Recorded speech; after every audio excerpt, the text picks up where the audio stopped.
ආයුබෝවන් දුපතේ මේ විශේෂ පණිවිඩය 2026 වර්ෂයේ 6 ශ්‍රේණියේ ඉගෙනු ලබන අපේ චූටි දුවල පුතාලට. ඒ වගේම ඒ දුවල පුතාලගේ දෙමාපියන්ට. ඔයාලා දන්නවා අලුත් 2026 වර්ෂයේදී අලුත් විෂය නිර්දේශයක්. එහෙමත් නැත්නම් අපි කියනවා මොඩියුල් ක්‍රමයට තමයි ඔයාලට උගන්වන්න තියෙන්නේ. මොඩියුල් කියවහම සමහර අය වැරදි අදහසක් තියාගෙන ඉන්න මේ පෙළ පොත තමයි උගන්වන්න යන්නේ. ඒ වගේ වැරදි අදහස් තියන අය අපි දැකලා තියෙනවා. ගුරුවරු පවා අපිට එහෙම හම්බ වෙලා තියෙනවා. යාළුවා හිතන්නේ ඉන්නේ පෙළ පොත උගන්වන්න යන එක වගේම වැඩක් තමයි මේ මොඩියුල් ක්‍රමයේ යටතේ ඇත්තේ කියලා. ඒක සම්පූර්ණයෙන්ම වෙනස්. අපි බලමු චුට්ටක් මේ මොඩියුලේ සහ පෙළ පොත අතර වෙනස විතරක් සරලව බලමු. බලුවහම පේනවා ඇති මේ පෙළ පොතේ කියන එකේ ඉලක්කයේ සම්පූර්ණ විෂය සවිස්තරාත්මකව කියනවා. ඒ කියන්නේ ලොකු විස්තරයක් එක්ක තිබ්බේ පුතේ මොඩියුලේ තනි ඒකකයක්. මොන හරි තෝරගත්ත පොඩි ඒකකයක් කෙරෙහි අවධානයක් තමයි යොමු කරන්නේ. හරි. ඒතර උදාහරණයක් විදිහට යම් කිසි පාඩමක අපි තෝරගත්ත විශේෂ ඒකකයක් තියෙනවා. අන්න ඒකකයේ ගැන තමයි වැඩිපුර අවධානයක් යොමු කරන්නේ. එතකොට අන්තර්ගතයේ මේකේ සවිස්තරාත්මක තොරතුරු තමයි අපි දැකලා තියෙනවා. පරණ පෙළ පොත් ගත්තොත් විස්තර ගොඩක්. නමුත් මේකෙදි තියෙන්නේ සරල කෙටි ඉගෙනුම් ඉලක්ක සහිත ක්‍රියාකාරකම් පාදක අධ්‍යාපනයක් තමයි මේ මොඩියුල් ක්‍රමයේ යටතේ දකින්න හම්බ වෙන්නේ. ඉතින් අර පෙළ පොත දිගයි මොඩියුල් එක ගත්තොත් කෙටි පාඩම් කීපයක් තමයි අපිට දකින්න හම්බ වෙන්නේ මොඩියුල් ක්‍රමයේ යටතේ. එතකොට මේකේ පෙළ පොතේ අයිතිය තිබුණා. ඒ කියන්නේ පෙළ පොත භාවිතා කරා අපි දන්නවා. දරුවත් භාවිතා කරා, ගුරුවරයාත් භාවිතා කරා. නමුත් මොඩියුලය සම්පූර්ණයෙන්ම ළමුන්ට ස්වයං අධ්‍යයනය මගින් ඉගෙන ගැනීමට හැකි වෙන විදිහට තමයි හදලා තියෙන්නේ. ඒක තවත් විශේෂ කරුණක්.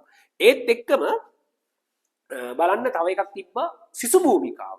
එතකොට ඇත්තටම ළමයා කලින් තිබුණ විදිහට නම් ගුරුවරයාගේ මඟ පෙන්වීම මතමයි හදාපවතින්නේ. කලින් විදිහට සම්පූර්ණයෙන් ගුරුවරයන්ගේ මඟ පෙන්වීම මත. නමුත් මේ ක්‍රමයේදී පුතේ ඔයා තමයි නායකයා. එහෙම නැත්නම් ළමයා තමයි නායකයා. ගුරුවරයා නෙමෙයි ළමයා මත තමයි මේක හදාපවතින්නේ. ළමයා තමයි එතන ප්‍රමුඛත්වය අරගෙන වැඩ කරන්නේ. ඉතින් මොඩියුල් ක්‍රමය කියන්නේ අන්න ඒ වගේ එකක්. ඉතින් මේකෙදී අර පෙළ පොතට වඩා ගොඩක් වෙනස්. අපි අර මේ අන්තිම මේ කරුණ ගත්තොත් කලින් තිබුණ විදියට ගුරුවරයානේ ඇත්තටම හැමදේම උගන්වනවා. ගුරුවරයා උගන්වලා පරීක්ෂණයක් තියෙනවා. මේකෙදී ළමයා ස්වයං අධ්‍යයනයක් තියෙන්න ඕන. ළමයාගේ පැත්තෙන් වෙන්න තියෙන කාර්යභාරය වැඩි. ළමයා තමයි මේකේ නායකයා. එක මොඩියුල් එකක් ගත්තොත් එතන ප්‍රධානියා වෙන්නේ ළමයා. ගුරුවරයාට තියෙන වෙනම භූමිකාවක්. ළමයාට තමයි මෙතන ප්‍රධාන තැන හිමි වෙලා තියෙන්නේ. ඉතින් අපේ සමහර ගුරුවරු හිතන් ඉන්නේ පෙළ පොත අරගෙන උගන්නගෙන ගියාම ඒක තමයි මොඩියුලේ කියලා. ඒ විදිහට කිව්වොත් සමහර විට දරුවා අසරණ වෙන්න පුළුවන්. රයිට්. ඒත් එක්කම අපි චුට්ටක් බලමු. මෙන්න මේ විදිහට. මේ තියෙන්නේ සාමාන්‍යයෙන් මේ මොඩියුල් ක්‍රමයේ යටතේදී එක් වාරයකට ක්‍රෙඩිට් 35ක් සම්පූර්ණ කරගන්න ඕන. මොනවද මේ ක්‍රෙඩිට් කියන්නේ කියලා අපි ඉදිරියට බලමු. එතකොට මේ ක්‍රෙඩිට් 35 දෙන්නේ උදාහරණයක් ගණිතයේ විෂය ගත්තොත් ගණිතයේ විෂයට ක්‍රෙඩිට් 3ක් හම්බ වෙනවා වාරයකට.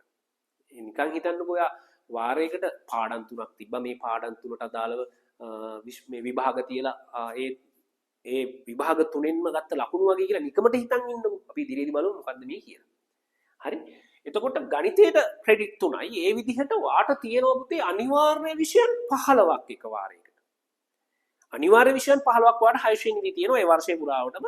ඉතින් මේ 6 ශ්‍රේණියේ තියෙන අනිවාර්ය විෂයන් 15ට ක්‍රෙඩිට් හම්බ වෙනවා 30ක්. දැන් ඔයා කල්පනා කරයි ගණිතයට ක්‍රෙඩිට් 3ක් දෙනවා කිව්වා. ඒතර විෂයන් 15ක් තියෙනවා නම් ක්‍රෙඩිට් 45ක් එන්න බෑ කියලා නෑ පුතේ. හැම විෂයකටම ඔයාට ක්‍රෙඩිට් 3ක් හම්බ වෙන්නේ නෑ වාරයකට. වාරයකට ගණිතය, මව්බස, ඉංග්‍රීසි, විද්‍යාව වගේ විෂයන් වලට තමයි ක්‍රෙඩිට් 3ක් හම්බ වෙන්නේ. බලන්න ඒ අතර එක ක්‍රෙඩිට් එකක් විතරක් ලැබෙනවා. මේ පුරවැසි අධ්‍යාපනයට එක ක්‍රෙඩිට් එකක්, භූගෝලයට එක ක්‍රෙඩිට් එකක්. එහෙම ලැබෙන විෂයන් පවා තියෙනවා. එහෙම ගත්තම මේ විෂයන් 15ටම ඔයාට ක්‍රෙඩිට් 30ක් හම්බ වෙනවා එක වාරයකට. හැබැයි 35ක් සම්පූර්ණ කරගන්න ඕන. ඊපස්සේ මේක බලන්නකො වැඩිදුර අධ්‍යයන මොඩියුලේ. ඒක විශේෂයි. වැඩිදුර අධ්‍යයන මොඩියුලේ හැදෙන්නේ පුතේ මෙන්න මේ අනිවාර්ය විෂයන් 15 තියෙනව නේද? මේ අනිවාර්ය විෂයන් 15ටම මේ තියෙන මොඩියුල් ගානට අමතරව තව වැඩියෙන් මොඩියුල් එක ගානේ තියෙනවා. හරි. ඕක මෙන්න මෙතනින් බලන්න. රයිට්. මම පෙන්නන්නම් ඔයාට මෙන්න මෙහෙම. මෙන්න මේ තියෙන්නේ ගණිතය. මේ තියෙන ගණිතයේ විෂය පළවෙනි වාරයට අදාළ මොඩියුල් 3. මම කියන්නේ ගණිතයේ විෂයට ඔයාට ක්‍රෙඩිට් 3ක් හම්බ වෙනවා එක වාරයකට කියලා. පළමු වාරයට ක්‍රෙඩිට් 3ක් හම්බ වෙනවා ගණිතයේ විෂය. ඒතර පළවෙනි වාරේ ක්‍රෙඩිට් 3 හම්බ වෙන්නේ මම කොහොමද නිකන් හිතන්න විභාග 3ක් තියලා ඒ විභාග 3ට ABC නිකන් මොන හරි වගේ ලකුණු දුන්නා කියලා. දැන් මේ පවතින විදිහට නම් පළවෙනි විභාගෙට 180යි දෙවෙනි විභාගයේ ගණිතයට 160යි තුන්වෙනි එකට 190යි. එතකොට මේ විෂයන් විභාග 3ට ඔයාට ලකුණු ලැබුණානේ. එතකොට මේ ලකුණු අනුව ඔයා ග්‍රේඩ් කරොත් පළවෙනි එකට A දෙවෙනි එකට C ඔහොම හරි අන්න ඒ විදිහට ලැබිච්ච ක්‍රෙඩිට් 3ක්. හරි. නමුත් පැහැදිලිවම කියනවා නම් පළමුවන වාරයට මොඩියුල් 3යි ඒකේ පළවෙනි මොඩියුලේ සංඛ්‍යා කියලා තියෙනවා. සංඛ්‍යා. පළවෙනි මොඩියුලේ සංඛ්‍යා. එතකොට ආ හිතුවට මේ සංඛ්‍යා කියන පාඩමේ පුතේ මේ බලන්න. අපි කියන ඔය පරිච්ඡේද දැන් විදිහ කියනවා පාඩම් කියලා කියන්නේ මේ විදිහට ගත්තම මොඩියුල 1 යටතේ සංඛ්‍යා කියන මොඩියුල යටතේ මේ විදිහේ පරිච්ඡේද තුනක් තියෙනවා. ස්ථානීයගේ සංඛ්‍යා සහ ගණිත කර්ම සංඛ්‍යා රේඛාව. ඔය තුනෙන්ම තමයි මේ පළවෙනි මොඩියුලේ හැදිලා තියෙන්නේ. ඒතකොට පළවෙනි ක්‍රෙඩිට් එක. ක්‍රෙඩිට් එක කියන්නේ A B C S විදිහට දෙනවා කියන්නේ අන්න ඒක. ඒතකොට මෙන්න මේ විෂයන් එහෙම නැත්නම් මෙන්න මේ පාඩම් විෂයන් කියලා ගන්න එක වැරදි. මෙන්න මේ පාඩම් කියලා ගත්තොත් එහෙම නැත්නම් පරිච්ඡේද කියලා ගත්තොත් මෙන්න මේ තුනෙන්ම තමයි ඔයාගේ මෙන්න මේ පළවෙනි ක්‍රෙඩිට් එක ලැබෙන්නේ. හරි? එතකොට ඔයා හිතන්න ඔයාට මේකට ලැබුණා කියලා ඒකක්. මේකට ලැබෙන ඔයාට ඒකක්. ඒ එක දෙන්නේ මෙතන තියෙනව නේද පරිච්ඡේද තුනක්. මේ පරිච්ඡේද තුනටම පුතේ තක්සේරු කිරීම තුනක් කරනවා. ආන්ගේ තක්සේරු කිරීම කියන්නේ මොකක්ද කියන එක දැනන් ඉන්න ඕන ගුරුවරයෙක් වුණා. මේක ගුරුවරයා තමයි කරන්නේ. හරි ගුරුවරයා තමයි තක්සේරු කිරීම කරන්නේ. තක්සේරු කිරීමේදී පුතේ ගුරුවරයා ලියන්න ඕන රුබ්‍රික්ස් කියලා જાතියක්. හරි? ඒ රුබ්‍රික්ස් කියන්නේ මෙන්න මේ වගේ එකක්. හරි මම මේක ඔයාලට පෙන්නන්නම්. මෙන්න මේ වගේ. මෙන්න මෙතන නිර්ණායක. මෙතන නිර්ණායක ලියනවා පුතේ 5ක්.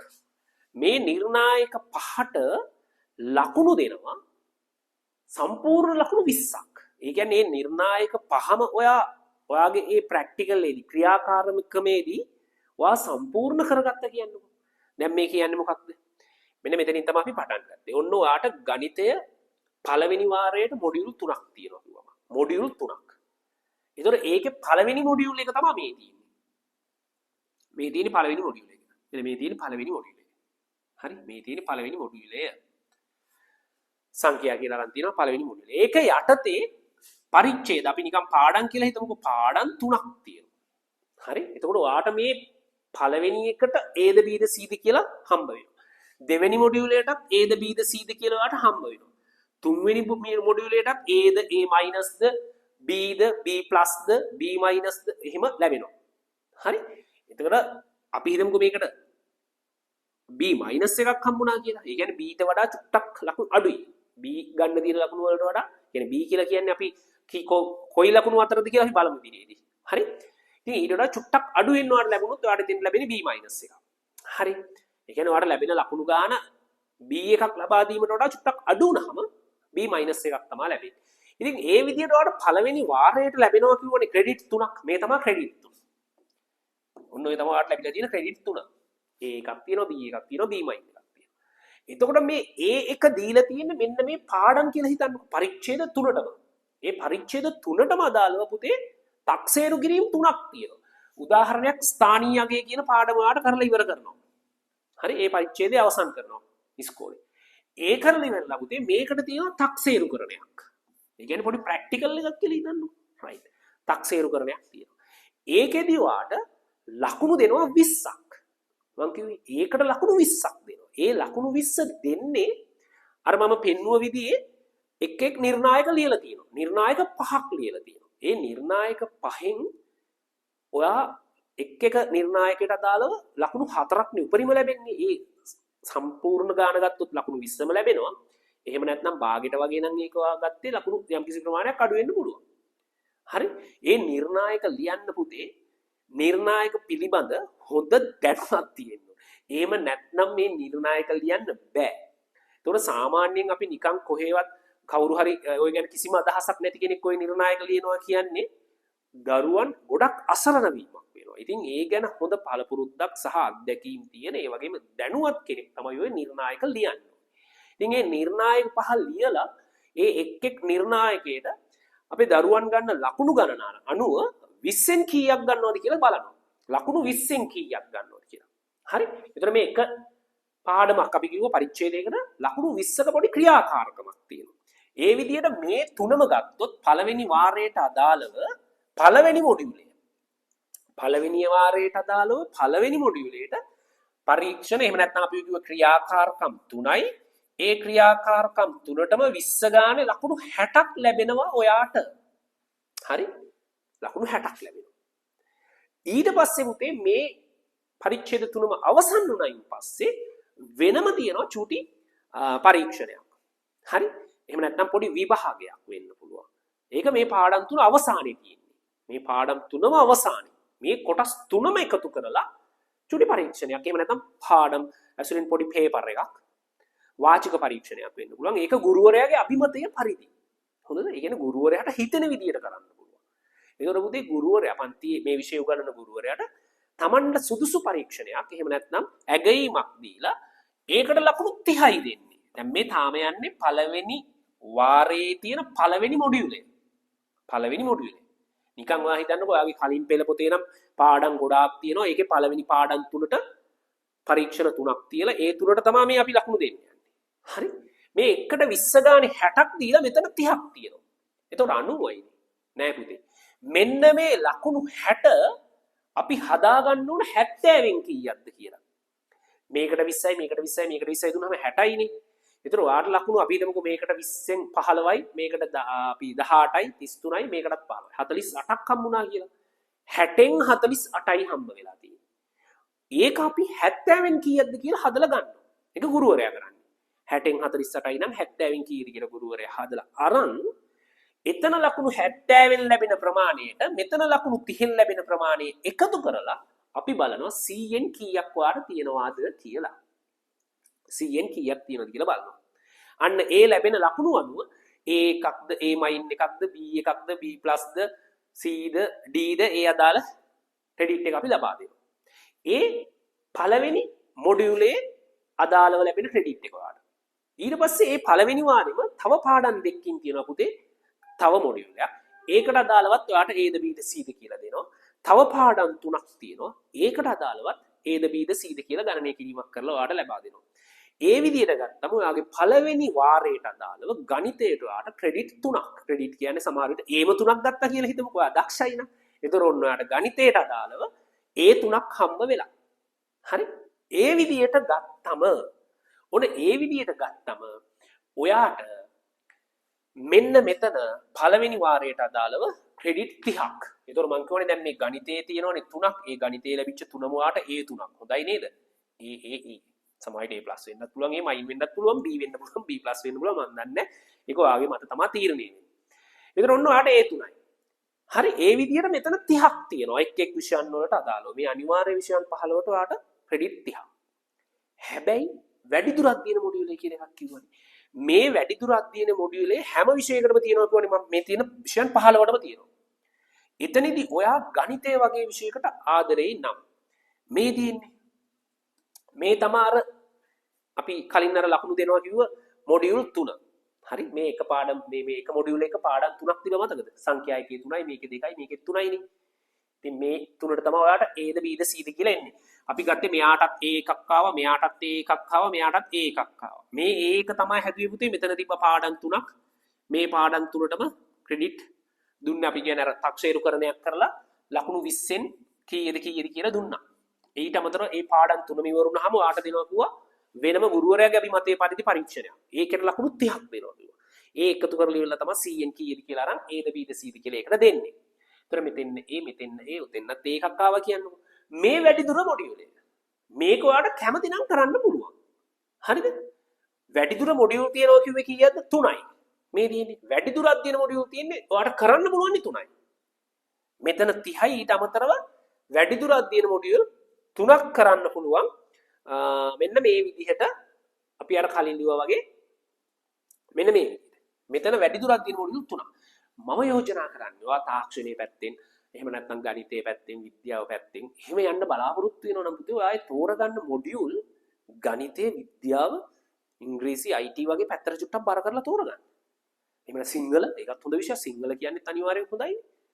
භාෂාව තියෙනවා. ඔයාට හොඳයි කියලා හිතන විෂයන් වලින් ඔයා මොඩියුල් 3ක් තෝරගන්න ඕනේ. ඉතින් අපි දෙමාපියන් කියන්නේ අනිවාර්යෙන් දරුවා තාක්ෂණයේ පැත්තෙන් එහෙම නැත්නම් ඉංජිනේර කෙනෙක්, ડોක්ටර් කෙනෙක් එහෙම ගොඩාක් දෙමාපියන්ගේ බලාපොරොත්තු තියෙනවනේ. එහෙම බලාපොරොත්තුවක් තියෙනවා නම් අනිවාර්යෙන්ම මොඩියුල් එක අර අමතර මොඩියුලේ විදියට වැඩිදුර මොඩියුලේ විදියට අනිවාර්යෙන් ගණිතය, විද්‍යාව වගේ විෂයන් තෝරගන්න පොඩ්ඩක් උනන්දු කරන්න වෙයි. හරි? අපේ පන්තියේදී කියන්නේ දැනුම ආයතනයේ අපි ක්‍රියාත්මක කරන අපේ පන්තියේදී අපි අනිවාර්යෙන් මොඩියුල් 4ම උගන්වනවා. ඒකේ තෝරගත්තත් නැතත් දරුවා මොඩියුල් 4ම අපි උගන්වනවා පළවෙනි වාරයට අදාළව. ඒක තමයි අපි සිදු කරන්නේ. ඒකම මම අර කිව්ව තක්සේරු කරන්නේ. දැන් අර කිව්වේ මේ ලකුණු 20ෙන් දෙන්නේ කියලා. ඒකෙදි පුතේ විශේෂයෙන්ම අර මං කිව්වනේ නිර්ණායක පහක් ලියනවා කියලා. ওই නිර්ණායක පහේ පස්වෙනි නිර්ණායක. ඒක ගොඩක් වෙනස්. ඒක 21 වෙනි සියවසේ අර දරුවන්ගේ කුසලතා මත තමයි ඒක වෙන් කරලා තියෙන්නේ. ඒක චුට්ටක් වෙනම හිතලා බලන්න ඕන එකක්. ඒක නිකන් ආවට ගියාට ලියන්න පුළුවන් එකක් එහෙම නෙමෙයි පුතේ. සාමාන්‍යයෙන් හිතන් ඉන්නවා ගොඩක් අය මේක සාමාන්‍ය දෙයක් ඔය තක්සේරු කරන්නේ ලිවීම කියලා නෑ. ඒ ඉස්සර විදියට නෙමෙයි මේක. ඉතින් මම දෙමාපියන්ගෙන් ඉල්ලන්නේ සරලව හිතන්න එපා. පෙළපොත උගන්නලා දරුවට මේ ක්‍රෙඩිට් ටික ගන්න පුළුවන් කියලා. එහෙම බලාපොරොත්තුවක් තියාගත්තොත් පෙළපොත උගන්නලා ඒකට අදාළව ප්‍රශ්න දීලා පිළිතුරු ලියලා එහෙම කරොත් එහෙම අපේ දරුවන් සමහර විටදී මේ තියෙන අධ්‍යාපන රටාවෙන් ගිලිහිලා ගෙදර තමයි අවසානයේ නවතින්නේ. ඉතින් හොඳම දේ මේ පිළිබඳව හොඳ අධ්‍යයනය කරලා මේ පිළිබඳව හොඳ අධ්‍යයනයක් කළා ඉවරලා දරුවන් මේ කෙරෙහි යොමු කරලා Tamanගේ දරුවන්ගේ ඒ අදාළ වර්ෂයට එහෙම නැත්නම් මේ වාරයට අදාළ ක්‍රෙඩිට් ප්‍රමාණය සම්පූර්ණ කරගද්දී හොඳ විෂයන් එහෙම නැත්නම් අපි ඔය කියන වැදගත්යයි කියලා හිතන එක්ක පැත්තට අනුව මම කියන්නේ ගණිතේමයි වැදගත් කියලා නෑ දරුවා සෞන්දර්ය පැත්තෙන් යනවා නම් ඒකට අදාළ මොඩියුලයක් තෝරගන්න පුළුවන් අතිරේක මොඩියුලයක් විදියට ඒ කියන්නේ අමතර මොඩියුල් විදියට වැඩිදුර අධ්‍යයන විදියට ඒ පැත්තට යොමු කරන්න කිසිම අවබෝධයක් නැතුව ওই පැත්තට නිකන් ඔහෙ හිතෙන්නම් වාලේ මොඩියුල් තෝරගන්න යන්න එපා හරි පන්තියේ පළවෙනිය කරන්න හිතිලා එහෙම දේවල් නෑ මෙතන ඒ හින්දා ඒ ගැන වැඩියෙන්ම හිතන්න ඕන ඊට අමතරව තීරයක් විෂයන් ඒ කියන්නේ දැන් මෙතනින් 3යිනේ තව වෙනම විෂයන් තියෙනවා කීපයක් ඒකෙන් කැමති දෙකක් තෝරගන්න පුළුවන් මේ තියෙන මේ වගේ කැමති දෙකක් ඒකෙන් කැමති දෙකක් තෝරගෙන දරුවන්න ඉගෙනුම් කටයුතු කරන්න පුළුවන් ඉතින් ඔය විදිහට තමයි වාරයකට අදාළ ක්‍රෙඩිට් 35 සම්පූර්ණ වෙන්නේ ඒතර දරුවෙක් වාරයකට අදාළව ක්‍රෙඩිට් 35ක් සම්පූර්ණ කරන්න ඕන ඒකෙමුත් සමහර විෂයන් වලට ක්‍රෙඩිට් 3 ගානේ තියෙනවා මේ මං කිව්වා වගේ විෂයන් 15කටම ක්‍රෙඩිට් 30යි තියෙන්නේ. එතනින් වැඩිදුර මොඩියුල් කියලා ක්‍රෙඩිට් 3ක්. ඒ කියන්නේ මේ විෂයන් 15 වෙන්න කැමති විෂයන් 3ක් අපිට තෝරගන්න පුළුවන් වැඩිදුර අධ්‍යයනය කිරීම සඳහා. ඊට අමතරව තීරයක් විෂයන් වලින් දෙකක් තෝරගන්න ඕන. ඉතින් 6 ශ්‍රේණියේ ඉගෙනුම ලබන අපේ ආදරණීය දුවල පුතාලට තමයි මේ ආරාධනය. විශේෂයෙන්ම තක්සේරු කරණයට අදාළව ඒ අපි කිව්ව නිර්ණායක 5 යටතේ ඔයාට ලකුණු 20න් උපරිම ලකුණු ප්‍රමාණය ගන්න විදිහට ඔන්න අපි ක්‍රියාකාරකම් සියල්ල සූදානම් කරලා තියෙනවා. උදේ පළවෙනි වාරයේ ක්‍රියාකාරකම් 8ක් තියෙනවා. මේ ක්‍රියාකාරකම් 8ම සූදානම් වා වෙනුවෙන් ඊට අමතරව අමතර මොඩියුලේ. එහෙම නැත්නම් වැඩිදුර අධ්‍යයන මොඩියුලෙත් ඒ ක්‍රියාකාරකම් වා වෙනුවෙන් සූදානම් කරලා තියෙනවා. ඉතින් ඔයාට පුළුවන් අලුත් මොඩියුල් ක්‍රමයේ යටතේ ඔයාගේ පන්තියේ ඉන්න අංක 1 වෙන්න හරියට වැඩ ටික කරගන්න. සුබ අනාගතයක්. ගිලෙන්නම් අයබෝවන්